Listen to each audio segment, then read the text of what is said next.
কিন্তু শেষমেশ আমার কমলার খোসাটা জ্বলে গেছে। আর এদিকে আমার দুষ্ট ছেলেটা বারবার লাইট অন অফ করতেছিল, যার কারণে একবার অন্ধকার একবার আলো হচ্ছিল। দেখুন কত সুন্দরভাবে জ্বলতে আছে। প্রায় 7-8 মিনিট এটা খুব ভালোভাবেই জ্বললো এবং জ্বলতেই আছে। জ্বলতে জ্বলতে যখন আরও ভালোভাবে জ্বলতে লাগলো, তখন আমি এটাকে ঢাকনা দিয়ে ঢেকে দেব। এবার ঢেকে দিয়ে আমি ঘরের লাইটটা অফ করে দেব। আমার ছেলে আবারও লাইটটা জ্বালিয়ে দিছে। তো এই যে আমি ঢাকনাটা ঢেকে দিলাম। এখন দেখেন এটাকে ঠিক শুক্র গ্রহের মতো লাগছে। যদি কেউ শুক্র গ্রহ দেখে থাকেন, বইয়ে দেখে থাকেন অথবা টিভিতে দেখে থাকেন, দেখবেন ঠিক এরকমই। শুক্র গ্রহটা ঠিক এরকমই অনেক সুন্দরভাবে লাইটিং করছে। মনে হচ্ছে আমার ঘরে একটা গ্রহ নেমে এসেছে।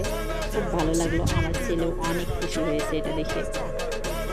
আসলে নতুন নতুন কিছু করতে পারলে সবারই ভালো লাগে। আমার ভিডিওটা যদি ভালো লাগে তাহলে অবশ্যই লাইক